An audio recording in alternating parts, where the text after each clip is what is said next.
O alumno de Escolas Solidarias do IES Alagoas presenta os contos 13 avisos, de Paula Carballeira, conto número 1, 3 días despois. Espero que vos guste.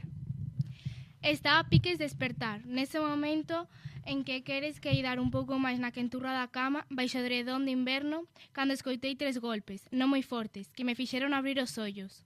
Primeiro pensei que alguén petaba na porta, pero era moi cedo e os golpes non soaran no piso de abaixo, senón preto de min, na parede ou no cristal da xanela. Claros, precisos, suaves, como se quixesen que se acordase con dulzura. Ás veces a gata pídeme para sair. Eu abrolle e ela marcha, especialmente de noite. Para volver a entrar los golpes ou a pata no cristal da xanela. Serían esos os 3 golpes. Non, a gata estaba a miña venda. Mirábame. As miradas dos gatos sempre me pareceron intrigantes.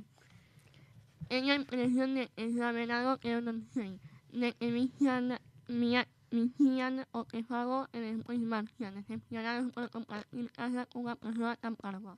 Puido ser un paxaro, ou o vento. Puido ser un soño. E de súpeto soaron de novo. O meu corazón latexaba con forza. Desde que vivo soa, a imaginación tende a xogarme malas pasadas. Así que o mellor para tranquilizarme era ir comprobar que non había nada raro. O cristal da xanela estaba cuberto polas pingas da xoiva que caera.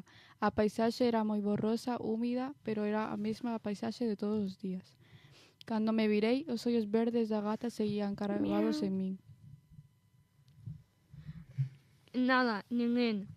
Vinme obrigada a confesar. A gata saltou da cama e marchou. Un certo desprezo no seu camiñar elegante. Naquela lembrei, nin que amor que nunca chega sen avisar. 3 días despois de que unha persoa deixe este mundo, alguén escoita 3 golpes. Non moi fortes, claros, precisos, suaves. De alguma maneira, a persoa defunta intenta avisar para que reciban a súa visita. Hoxe cumprense 3 días da morte do meu avó. Antes de morrer murmuroume: virei visitarte, para que non me esquezas. Non te esquezo, avó, por favor, non veñas. Aviso 1. Golpes na parede.